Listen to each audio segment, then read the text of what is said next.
तो आज मैं लेके आई हूँ नॉर्थ इंडिया का ऐसा कॉम्बिनेशन जो नॉर्थ इंडिया में बहुत ज़्यादा पसंद किया जाता है।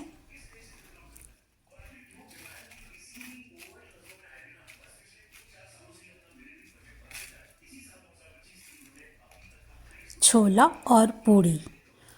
और आपने अभी इस पूड़ी की करकराहट, खुसखुसाहट सुनी होगी, जो कि बहुत ही क्रंची आवाज़ आ रही थी। और ये पूड़ी किसी कचौड़ी से कम नहीं था।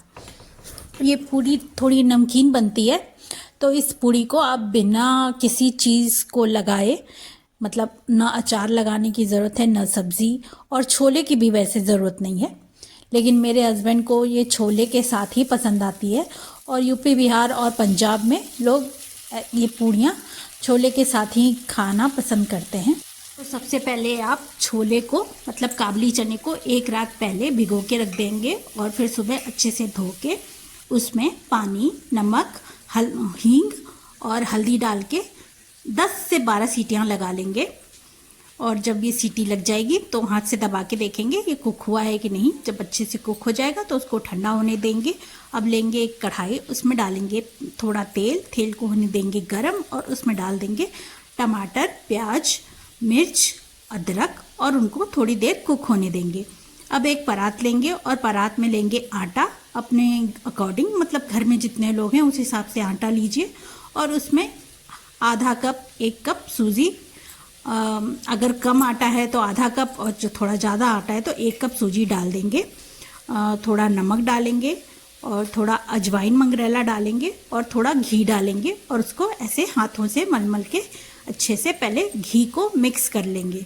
बीच में आप अपना ये टमाटर, प्याज, मिर्च, अदरक को चेक कर लेंगे। अब जब ये लगे कि ये थोड़ा कुक हो गया है तो गैस की फ्लेम ऑफ कर देंगे और उसको ठंडा होने देंगे। अब जो आटे में हम लोग ने सारी चीज़ें मिक्स की थी, अब उसमें थोड़ा थोड़ा पानी डाल के उसको गूंदना शुरू करेंगे। अब ये बात ध्यान में रखना है कि आपको पूड़ी का आटा गूंदना है तो पानी थोड़ा थोड़ा ही डालना है, क्योंकि आटे को आपको बिल्कुल टाइट और कड़ा बनाना है। क्योंकि टाइट और कड़ा जब आप बनाते हैं तो आपकी पूड़ियाँ अच्छी बनती हैं। और तेल भी, मतलब घी जो आप, जिसमें आप पूड़ी को फ्राई करेंगे, वो भी कम, पूड़ी जो है उसको कम सोखता है। और मैं आज आपको एक ट्रिक भी बताने वाली हूँ जिससे पूड़ी और भी कम घी सोखेगा। तो ये आटा गूंदने के बाद उसको फिर गीले कपड़े से ढक के साइड में रख देंगे। और अब आपने जो प्याज, टमाटर, अदरक, मिर्च को हाफ कुक किया था, उसको ब्लेंडर जार में डाल दीजिए। और थोड़े काजू, जो कि आपने एक रात पहले भिगोए थे या 4-5 घंटे पहले भिगोए थे, उसको भी डाल दीजिए। और थोड़ा पानी डाल दीजिए और फिर उसको अच्छे से ब्लेंड कर लीजिए। अब आप कढ़ाई में थोड़ा तेल डाल दीजिए, थोड़ा ज़ीरा डाल दीजिए, 2 तेज पत्ते, थोड़ा लौंग वगैरह डाल के उसको तड़कने दीजिए। जब वो थोड़ा सा अच्छे से तड़क जाएगा तो उसके बाद आप अपना जो आपने प्यूरी बनाई है टमाटर, प्याज, अदरक और मिर्च की, उसको इसमें डाल के उसको भूनना शुरू कीजिए। जब थोड़ी देर में ये थोड़ा थोड़ा भुनेगा, ज़्यादा नहीं, थोड़ा अगर भुना होगा तो फिर आप उसमें डाल दीजिए गरम मसाला, जीरा पाउडर, हल्दी, और फिर उसको भी अच्छे से उसमें कुक होने दीजिए। लोग गरम मसाला लास्ट में डालते हैं, पर मैं पहले डाल रही हूँ। अगर आप पहले भी गरम मसाला डाल देते हैं तो टेस्ट में कोई ख़राबी नहीं आती है, बल्कि और अच्छा, ज़्यादा ही अच्छा टेस्ट आ जाता है। तो आप कभी इस तरह डाल के ट्राई कीजिए।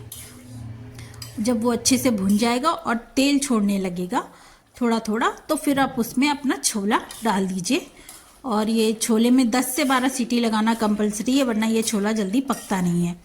और जब ये अच्छे से पक जाए, वो इसमें आप अच्छे से डाल देंगे और ये अच्छे से कुक हो जाएगा, तो फिर आप इसमें नमक भी डाल देंगे। नमक डाल के मिक्स करेंगे और लास्ट में एक, ज़्यादा नहीं, एक चीज़ स्लाइस डाल दीजिए। और अगर आपके पास चीज़ स्लाइस नहीं है तो आप क्रीम डाल सकते हैं।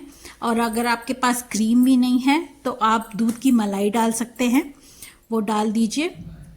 और फिर धनिया डाल के इसको अच्छे से ढक के रख दीजिए।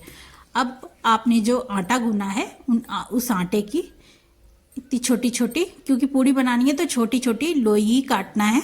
ऐसे काट लीजिए और उसको इस तरीके से बेलिए बिना परथन लगाए। देखिए, अगर आपका आटा अच्छा सनेगा तो आपको परथन लगाने की ज़रूरत नहीं पड़ेगी।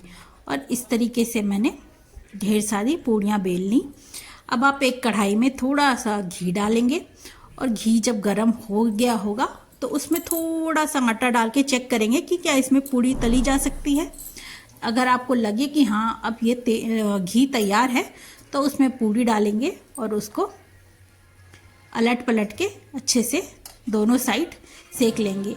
ये लोई बहुत डिस्टर्ब कर रही थी इसलिए मैंने इसको निकाल दिया। और इसको अच्छे से दोनों साइड सेक लेंगे और बाहर निकाल लेंगे।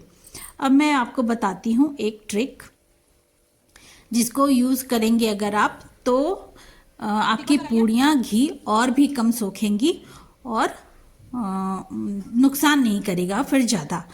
जो आप जिस घी में आप पूड़ियाँ तल रहे हैं उसमें आप एक चुटकी नमक डाल दीजिए और एक टूथपिक डाल दीजिए और उसके बाद आप इसमें अपनी पूड़ियाँ तलिए। ऐसा करने से जो है ना ये जो पूड़ियाँ हैं ये घी कम लेती हैं, कम पीती हैं।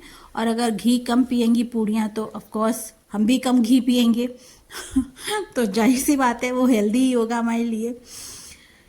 तो कोशिश करें कि टेस्टी चीज़ें तो खाएं पर ये घी तेल थोड़ा कम ही जाए बॉडी में तो अच्छा है।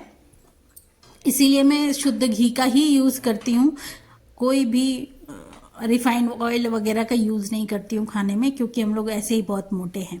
और ये देखिए आपका खाना तो रेडी हो ही चुका है। छोले निकल गए, उसको धनिया से गार्निश करिए और प्लेट में लगाइए। एकदम गर्मा गर्म ताज़ी ताज़ी कुरकुरी फूली फूली पूड़ियाँ। ये देखिए कितना सुंदर लग रहा है। और साथ में ये सलाद, और ये पूड़ियों के साथ ना ये सलाद जो रहता है मज़ा देता है बहुत खाने में। मैं तो सिर्फ पूड़ी सादा ही खा जाऊँ और अगर कुछ खाना ही हो साथ में तो घी वाली चीज़ों के साथ आप ना सलाद खाइए, बहुत बढ़िया कॉम्बिनेशन लगता है और मज़ा आ जाता है। तो अगर आपको ये वीडियो अच्छा लगा हो तो लाइक, सब्सक्राइब और शेयर ज़रूर करिएगा। मैं हर बार ये बात बोलती हूँ लेकिन शायद आप लोग करते नहीं हैं। पर जो रेसिपी मैं बताती हूँ ये मेरी मम्मी की रेसिपी रहती है, तो आप लोग एक बार ट्राई कीजिए, बनाइए और फिर कमेंट में बताइए कैसा